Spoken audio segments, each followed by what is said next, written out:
One thing that I have found in the life of INFJs, INTJs, which is quite striking, so in the case of both of these types, is that they often display an interesting relationship to the phenomenon of suffering. And by this I mean that you could, at least for the purposes of understanding this phenomenon, you could divide suffering between two types. Specifically, again, for the purpose of this analysis, meaningful suffering and meaningless suffering. So by meaningful suffering, I would mean something like you suffer, you go through pain, existence is difficult, but you're doing it for a reason, you're doing it for a cause, and it gives you meaning, and you think it's worth it. Meaningless suffering is there's no particular motivation, there's no particular cause, there's no particular mode of dedication, but you suffer anyway, right?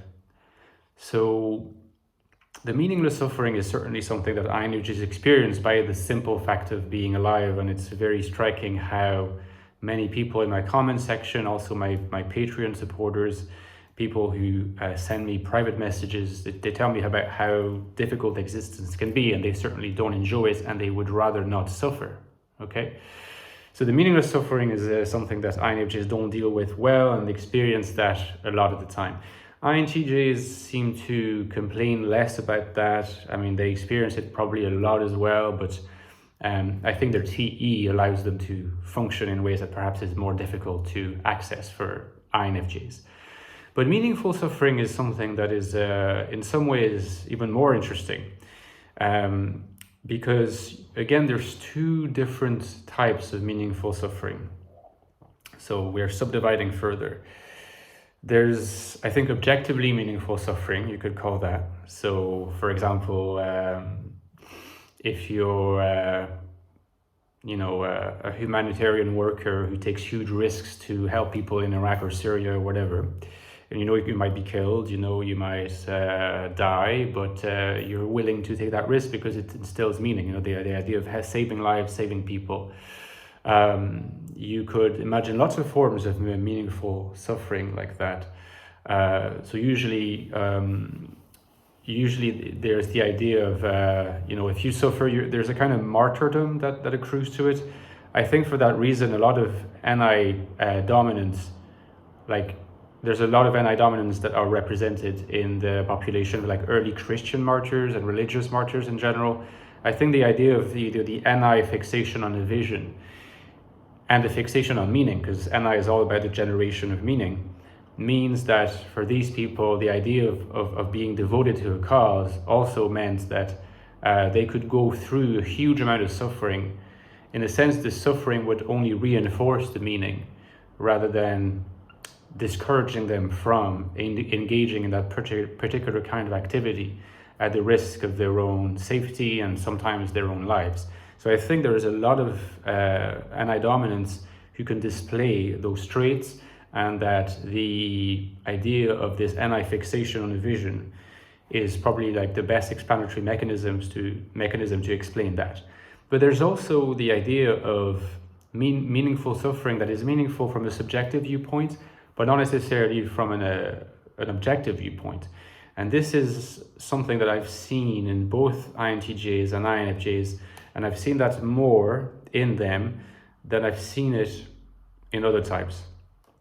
And this is more so the idea that sometimes we may think that these people, these INFJs or these INTJs, they're really going through a particular situation that it will be better for them to disengage from, that it's hurting them, it's hurting their health, it's hurting their self-esteem, or it's, it seems to us anyway that it's not doing them any good.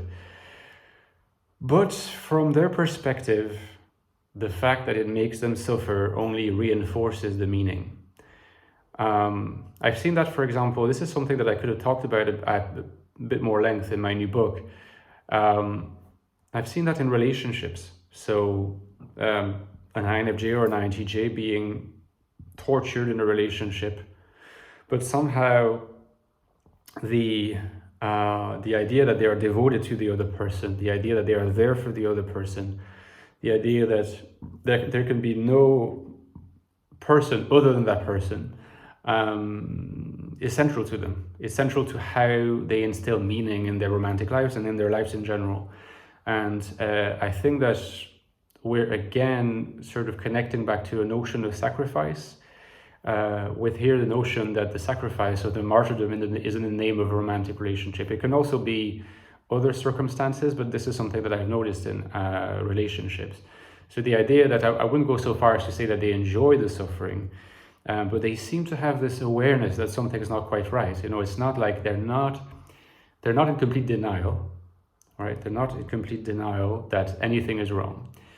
And they're not also sort of trying to transform the facts into giving them a positive spin. They know that something is wrong, but they've made a decision and they will stick to it to the bitter end.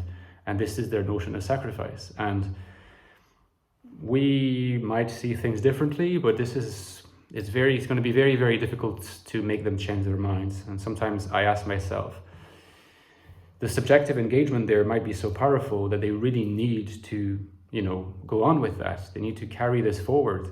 And this must be in some way very deeply connected to this notion of the meaning-making activity of NI and how it connects to the overall experience of how NI dominants experience meaning in the world and how central it is for them to experience meaning. And if the meaning involves some suffering, sometimes objectively meaningful, sometimes subjectively meaningful, and perhaps objectively not so meaningful, so be it. They will still stick to it. At least this is something that you would observe often. So if you would like to hear more about NI dominance, particularly about INFJs, I've written 2 books on INFJs. The latest one is The Infinite Soul on INFJ life in a modern world. It's been out for a few months, on how INFJs can lead productive, healthy, and especially meaningful and purposeful lives in a world that is often hostile to us. So if you've got the book but haven't reviewed it yet on Amazon, reviews would be super helpful. Thank you so much. And you know that there's a predecessor, the prequel, The Ecstatic Soul, which is more focused on INFJ consciousness and its existential manifestations. They go well together, so you can consider getting both of them. Don't forget also to finish that the lifeblood of my channel is my Patreon page. From anywhere from $3.50 a month, €3 a month, you can support me and help me just go on with the production of videos, and you can interact with me there. You can suggest new content. I do some young readings every 2 weeks or so. So please join, please consider it. I would be immensely grateful. Okay, see you guys. Bye-bye.